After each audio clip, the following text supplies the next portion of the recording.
ውድ የሀበሻ ሳይክ ቤተሰቦች ፍቅር አብቦ ትዳር ሲመሰረት ሁሉም ነገር እንደ ቀላል የሰመረ ይመስላል። ግን እውነታው ሌላ ነው። የትዳር ህይወት ድንቅ ጉዞ ቢሆንም በከባድ ፈተናዎች የተሞላ መንገድ ነው። እነዚህ ፈተናዎች ሳይታከሙ ከቀሩ የፍቅርን መሰረት ያናጋሉ፣ እንዲሁም ትዳሩ አደጋ ላይ ሊወድቅ ይችላል። በዚህ ቪዲዮ የትዳር ህይወታችንን የሚፈትኑ 6 ዋና ዋና ምክንያቶችን በዝርዝር እንመለከታለን። ካሁን የዩቲዩብ ቻናላችንን ቤተሰብ ያልሆናችሁ ሳብስክራይብ በማድረግ እንዲሁም ይህ ወሳኝ መልእክት ለብዙ ባለትዳሮች እንዲደርስ ላይክ እና ሼር በማድረግ ጀምሩ። ወደ ፈተናዎች እንለፍ። ከሚያጋጥሙ ፈተናዎች መካከል የመጀመሪያው የቤተሰብ ጣልቃ ገብነት። የቤተሰብ ጣልቃ ገብነት በትዳር ህይወት ውስጥ ከባድ ፈተና ሊሆን ይችላል። ይህ ጣልቃ ገብነት ከሁለቱም ወገን ቤተሰቦች ሊመጣ ይችላል። ብዙውን ጊዜ የቤተሰብ ጣልቃ ገብነት የሚጀምረው በጥሩ ዓላማ ቢሆንም ከጊዜ በኋላ የትዳር ጓደኞችን ግንኙነት ሊያሻክር ይችላል። ለምሳሌ ወላጆች ወይም ሌሎች የቅርብ የቤተሰብ አባላት የትዳር ጓደኞች ውሳኔ ላይ ተጽዕኖ ለማድረግ ሲሞክሩ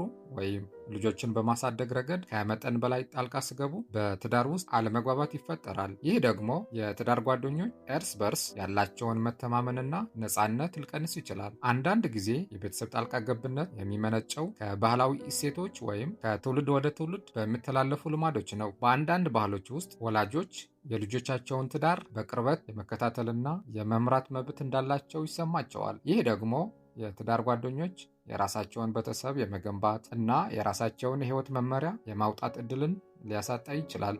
እንዲህ ያለውን ጣልቃ ገብነት የትዳር ጓደኞች የራሳቸውን ማንነትና የጋራ ህይወታቸውን እንዳይገነቡ እንቅፋት ይሆንባቸዋል። ይህ ለረጅም ጊዜ የሚቆይ ቅሬታና ብስጭት ይፈጥራል። የቤተሰብ ጣልቃ ገብነት የሚያስከትለው አሉታዊ ተጽዕኖ የትዳር ጓደኞች እርስ በርስ ያላቸውን ግንኙነት ከማበላሸት ባለፈ ለፍችም ሊዳርግ ይችላል። ባለትዳሮች በቤተሰብ ግፊት ምክንያት የራሳቸውን ውሳኔ መወሰን ሲያቅታቸው ወይም አንዱ የትዳር ጓደኛ የሌላውን የቤተሰብ ጣልቃ ገብነት መቋቋም ሲያቅተው ግንኙነቱ ሊፈርስ ይችላል። ይህ በተለይ አንዱ የትዳር ጓደኛ ከቤተሰቡ ጋር ከመጠን በላይ ሲተሳሰርና የትዳር ጓደኛውን ፍላጎት ችላ ሲል ይከሰታል። ሁለተኛ፣ ታማኝነት ማጣት ወይም ክህደት። ታማኝነት ማጣት ከባድ እና አጥፊ ከሆኑ ፈተናዎች አንዱ ነው። ይህ ድርጊት በግንኙነት ውስጥ ያለውን እምነት ሙሉ በሙሉ ያጠፋል። ይህም ለሁለቱም ወገኖች ጥልቅ ስሜታዊ ህመም ያስከትላል። ታማኝነት ማጣት አካላዊ ክህደትን ብቻ ሳይሆን ስሜታዊ ክህደትንም ሊያካትት ይችላል። ለምሳሌ ከሌላ ሰው ጋር ምስጢራዊ ግንኙነትን መፍጠር ወይም ለትዳር ጓደኛ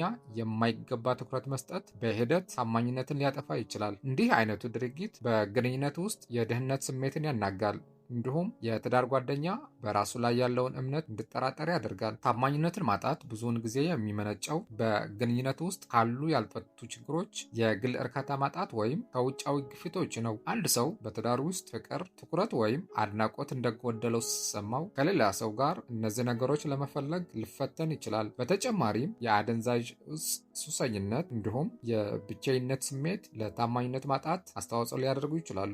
አንዳንድ ጊዜ ደግሞ ግለሰቦች በራሳቸው ውስጥ ባሉ የስነ ልቦና ችግሮች ወይም ያለፉ ልምዶች ምክንያት ለክህደት ሊጋለጡ ይችላሉ። የታማኝነት ማጣት የሚያስከትለው መዘዝ እጅግ ሰፊ ነው። በግንኙነት ውስጥ ቁስል ከመፍጠሩም በላይ ለፍቺ፣ ለቤተሰብ መፍረስና ልጆች ስሜታዊ ቀውስ ሊዳርግ ይችላል። በተከዳው ወገን የመንፈስ ጭንቀት፣ ክህደትና የጥላቻ ስሜት ሊሰማው ይችላል። እንዲሁም የፈጸመው ወገንም ጥፋተኝነት ስሜት፣ ጸጸትና የትን ድርጊት የመጸየፍ ስሜት ሊሰማው ይችላል።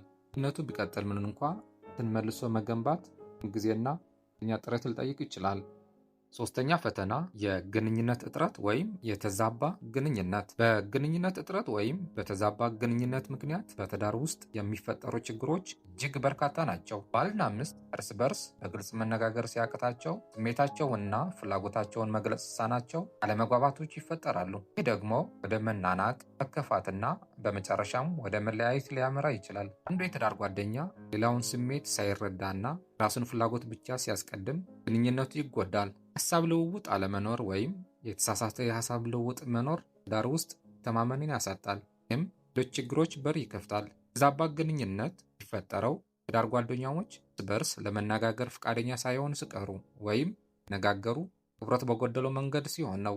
ምሳሌ፣ አንዱ የትዳር ጓደኛ የሌላውን ስሜት ሲያቃልል፣ ሲያፌዝበት ወይም ሲያዋርድ ግንኙነቱ ይበላሻል። ደግሞ የትዳር ጓደኛሞች እርስ በርስ ከመተባበር ይልቅ ናቅ እንዲኖር ያደርጋል። ችግር ለመፍታት ባልና ሚስት እርስ በርስ በግልጽና በአክብሮት ነገርን መማር አለባቸው። ቻቸውና ፍላጎታቸውን በግልጽ መግለጽ እንዲሁም የትዳር ጓደኞቻቸውን ስሜት ማዳመጥና ወሳኝ ነው። ሲፈጠሩ ተቀምጠው መፍትሄ መፈለግ አለባቸው። አስፈላጊ ከሆነም የትዳር ባለሙያ እርዳታ መጠየቅ ቸውን ለማሻሻል ይረዳል። መተማመንና መከባበርን ማጠናከር እንዲሁም ይባባልን እና ይቅርታ መጠየቅ ለጤናማ ትዳር መሰረት ናቸው። አራተኛው ፈተና የገንዘብ ችግሮች። የገንዘብ ችግሮች በትዳር ህይወት ውስጥ ከባድ ፈተናዎች ናቸው። ብዙ ባለትዳሮች የገንዘብ ችግር ሲያጋጥማቸው ይህም ለጭንቀት፣ ለብስጭትና ለክርክር መንስኤ ይሆናል። የገንዘብ ችግር በትዳር ውስጥ አለመግባባትን በመፍጠር ባለትዳሮች እርስ በርስ እንዲወነጃጀሉና እንዲራራቁ ሊያደርግ ይችላል። በተለይ ደግሞ ያልተጠበቁ ወጪዎችን ሲያጋጥሙ፣ ለምሳሌ የሕክምና ወጪዎች ወይም የሥራ ማጣት፣ የገንዘብ ጫናው ይበልጥ ሊጨምር ይችላል። ይህ ደግሞ በትዳር ውስጥ የፍቅር ስሜትን እንዲቀንስና መተማመንን እንዲጠፋ አስተዋጽኦ ያደርጋል። እንዲሁም የገንዘብ ችግሮች የቤተሰብ እቅድና የወደፊት ተስፋን ሊያጨልሙ ይችላሉ። ባለትዳሮች የጋራ ግቦችን ለማሳካት ሲሞክሩ የገንዘብ እጥረት እንቅፋት ሊሆንባቸው ይችላል። ይህ በትዳሮች ተስፋ እንዲቆርጥና ትዳራቸው ላይ አሉታዊ ተጽዕኖ እንዲያሳድር ያደርጋል። የገንዘብ ችግሮች የቤተሰብን ደህንነትና መረጋጋት አደጋ ላይ ሊጥሉ ይችላሉ።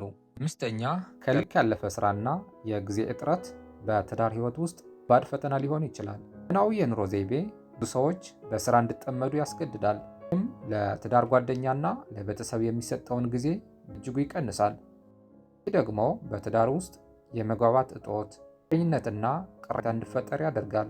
ትዳሮች እርስ በርስ ለመነጋገር፣ አብረው ጊዜ ለማሳለፍ ወይም የጋራ ፍላጎታቸውን ለማሟላት ጊዜ ሲያጡ ግንኙነታቸው ቀስ በቀስ ሊቀዘቅዝ ይችላል። የጊዜ እጥረት ለስሜታዊ ቅርርብ መጓደል፣ ወሲባዊ ግንኙነት መቀነስና ለግጭቶች መብዛት አስተዋጽኦ ያደርጋል። ተጨማሪም ያለፈ ስራ በአንድ ሰው አካላዊና አእምሯዊ ጤንነት ላይ አሉታዊ ተጽዕኖ ያሳድራል። ድካምና ጭንቀት በስራ ብዛት የተለመዱ ሲሆኑ እነዚህም በትዳር ውስጥ ያለውን ግንኙነት ይበልጥ ያወሳስቡታል። አንድ ሰው ከስራ ሲመለስ የድካም ስሜት ሲሰማው ለትዳር ጓደኛው ትኩረት ለመስጠት ወይም የቤተሰብ ኃላፊነቶችን ለመወጣት የሚያስችል ጉልበት ላይኖረው ይችላል። ይህ ደግሞ የትዳር ጓደኛው ችላ እንደተባለ እንዲሰማው በማድረግ ቅሬታና ንዴት እንዲያድርበት ያደርጋል። የጊዜ እጥረት በልጆች አስተዳደግ ላይም ተጽዕኖ ያሳድራል። ወላጆች ከልጆቻቸው ጋር ጥራት ያለው ጊዜ ማሳለፍ ሲያቅታቸው የቤተሰብ ትስስር ሊላላ ይችላል። ይህን ፈተና ለመቋቋም ባለትዳሮች ቅድሚያ የሚሰጣቸውን ነገሮች መለየትና ጊዜያቸውን በአግባቡ ማስተዳደር አለባቸው። ለትዳርና ለቤተሰብ የሚሆን ጊዜን መመደብ እና በስራና በግል ህይወት መካከል ሚዛን መጠበቅ ወሳኝ ነው።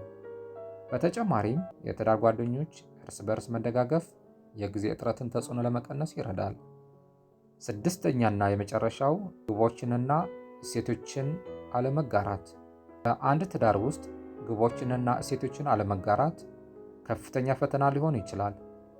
ባለትዳሮች ለህይወታቸው ያላቸውን አቅጣጫ፣ ቅድሚያ የሚሰጧቸው ነገሮችና የሚያምኑባቸውን መሰረታዊ መርሆዎችን ሲለያዩ የጋራ መግባባትና ትብብር አስቸጋሪ ይሆናል።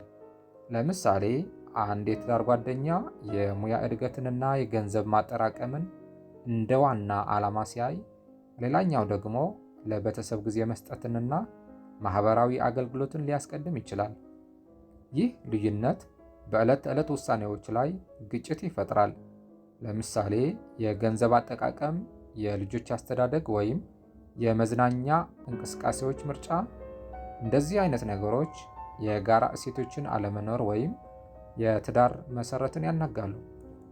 ምክንያቱም እሴቶች የባለትዳሮችን ማንነትና የዓለም እይታ የሚቀርጹ ናቸው። ይህ የግቦችና እሴቶች ልዩነት ከጊዜ ወደ ጊዜ እየሰፋ ሲሄድ ባለትዳሮች እርስ በርሳቸው እንደማይታወቁ ወይም እንደማይደጋገፉ እንዲሰማቸው ሊያደርግ ይችላል። እያንዳንዱ የትዳር ጓደኛ የራሱን መንገድ ብቻ ሲከተል የጋራ ህይወት ትርጉም አልባ ይሆናል። ለምሳሌ አንድ የትዳር ጓደኛ መንፈሳዊ ህይወትን ከፍ አድርጎ ሲመለከት፣ ሌላኛው ደግሞ ለዚህ ጉዳይ ደንታ ቢስ ከሆነ በቤተሰብ ውስጥ መንፈሳዊ አንድነትን መፍጠር ፈታኝ ይሆናል። ይህ ደግሞ የብቸኝነት ስሜት፣ ብስጭትና የትዳር እርካታ ማጣትን ያስከትላል። የጋራ ራዕይና ዓላማ የሌለው ትዳር እንደ መሪ የሌለው መርከብ ነው። የት እንደሚሄድ ግልጽ አይደለም። ይህንን ፈተና ለመቋቋም ባለትዳሮች ግልጽና ቀጣይነት ያለው ውይይት ማድረግ አለባቸው። እያንዳንዱ የትዳር ጓደኛ የራስን ግቦችና እሴቶችን በግልጽ መግለጽና የሌላውን ለመረዳት መሞከር አለበት። የጋራ መግባባት ላይ ለመድረስ አንዳንድ ጊዜ መስማማትና የጋራ ግብ መፈለግ ያስፈልጋል። ለምሳሌ ሁለቱም ወገኖች ሊስማሙባቸው የሚችሉ አዳዲስ የጋራ ግቦችን ማውጣት ወይም እርስ በርስ የሚደጋገፉበት መንገድ መፈለግ ይቻላል። ውድ የሀበሻ ሳይክ ቤተሰቦች፣ አብዛኛው የትዳር ውድቀት የሚመጣው በእነዚህ 6 የተለመዱ ፈተናዎች ሳቢያ ነው። የቤተሰብ ጣልቃ ገብነትን፣ የታማኝነት መጉደልን፣ የተዛባ ግንኙነትን፣ የገንዘብ ችግርን፣ የጊዜ እጥረትና የእሴት ልዩነቶችን አይተናል።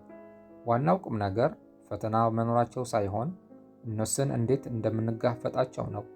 ትዳራችሁን ለመታደግ ከፈለጋችሁ መፍትሄው በግልጽና በአክብሮት መነጋገር፣ ባውንደሪ ማስቀመጥና እርስ በርስ መደጋገፍ ነው። የትዳር መርከባችሁን በእነዚህ ማዕበሎች እንዳትሰጥም ዛሬውኑ ከትዳር ጓደኞቻችሁ ጋር ተቀመጡና ከእነዚህ ፈተናዎች መካከል የትኛው በግንኙነታችሁ ውስጥ ትልቅ ድርሻ እንደያዘ በግልጽ ተወያዩ። ይህ ቪዲዮ እንደረዳችሁ ተስፋ አድርጋለሁ። እንደተለመደው ሀሳባችሁንና ልምዳችሁን በኮመንት ሴክሽን ላይ አስቀምጡልን። በሌላ አስተማሪ ቪዲዮ እስከምንገናኝ ድረስ ትዳራችሁን በፍቅርና በመከባበር ጠብቁ።